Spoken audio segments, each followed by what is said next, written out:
Okay, we're working on that, and we're back to the PowerPoint.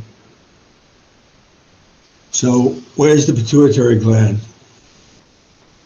It's just below the hypothalamus. The stalk that holds the pituitary is called the infundibulum. So the infundibulum is in between the optic chiasm, where the optic cranial nerves cross on their way back to the visual cortex, and in between the mammillary body. So you have anterior pituitary and posterior pituitary. So the anterior pituitary is going to have the most hormones produced, and the posterior pituitary is going to release antidiuretic hormone and oxytocin. Antidiuretic hormone reduces urine volume in the kidney. Oxytocin stimulates the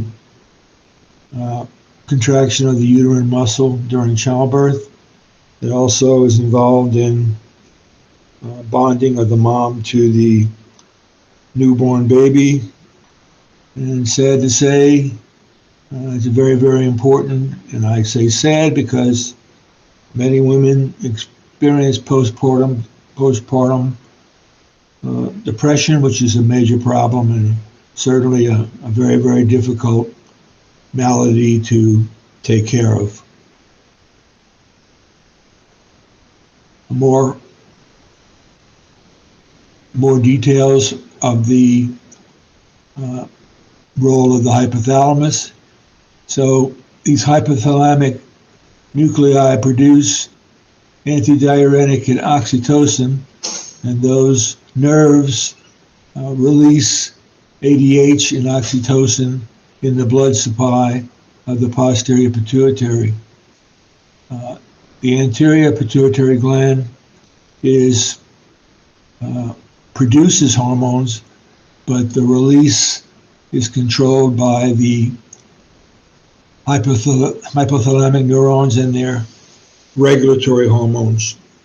So this is an incredibly important gland controlled by the hypothalamus, and also produces ADH and oxytocin.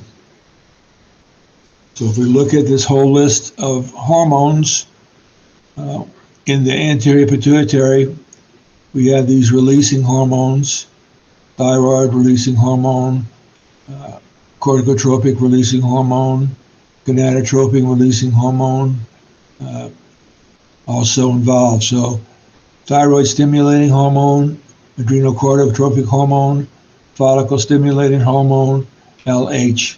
So there are releasing factors in the hypothalamus, hormones that travel to the thyroid gland, the adrenal cortex, and the reproductive organs. And then hormone 2, the thyroid, after stimulation by thyroid stimulating hormone, is going to release thyroid hormones involved in metabolism and body heat production, glucocorticoids like aldosterone and other corticosteroids, corticoids, and then estrogens are produced by stimulation with FSH, and so you have progesterones and estrogens inhibiting estrogens. Estrogen is produced in the follicles of the ovary. It's responsible for physiological events that lead to the anatomy of females. Other androgens are produced by both male and females, and testosterone is the primary androgen found in males, which leads to larger bone growth, larger muscles, overall larger size in males. So these hormones have been all greatly studied, but there's a lot of work that's been done on androgens and estrogens. Women who go into menopause take external estrogens to help reduce hot flashes, and try to control the degeneration of their body and its feminine characteristics by supplementing external estrogens. None of you guys are in menopause, I hope. I don't know whether I'm in male menopause, but anyway, so we have the anterior pituitary, which have hormones that are released by the hypothalamus, and then all of these releasing factors, hormone 1, the target, and hormone 2. So negative feedback. So the prolactin inhibitory hormone, prolactin releasing factor, prolactin stimulates the mammary glands. As you have production of prolactin, that's going to give negative feedback to the production of prolactin releasing factor, and also stimulate prolactin inhibitory hormone.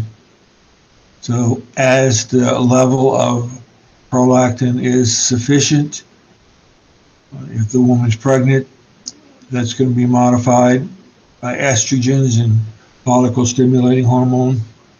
And then we also have feedback on growth hormone, inhibitory hormone, and growth hormone releasing hormone. And as you have enough growth hormone produced and somatomedins, which leads to muscle, cartilage, and many other tissues growth, production is stopped by the somatomedins having an inhibitory effect on growth hormone releasing hormone and growth hormone inhibitory hormone. So that's negative feedback. If you have enough of the hormone 2, and that's going to lead to reduced production of the releasing hormones and increased production of the inhibitory hormones. If you have a problem with shutting off growth hormone, for instance, you can have Andre the Giant, who was in the Princess Bride. He's a large person who had excessive growth hormone production, and it made him very large and individual with significant skeletal growth, muscle growth, body weight. And sad to say, he passed away, but he was known as Andre the Giant because the regulation of his growth hormone was not effective. So here's a whole list of all the hormones and their targets. So from the hypothalamus, direct stimulation of the adrenal gland to release epinephrine and norepinephrine. Those can be involved in fight or flight and with causing dilation of blood vessels, increased heart rate, increased breathing rates. Then you have the thyroid gland.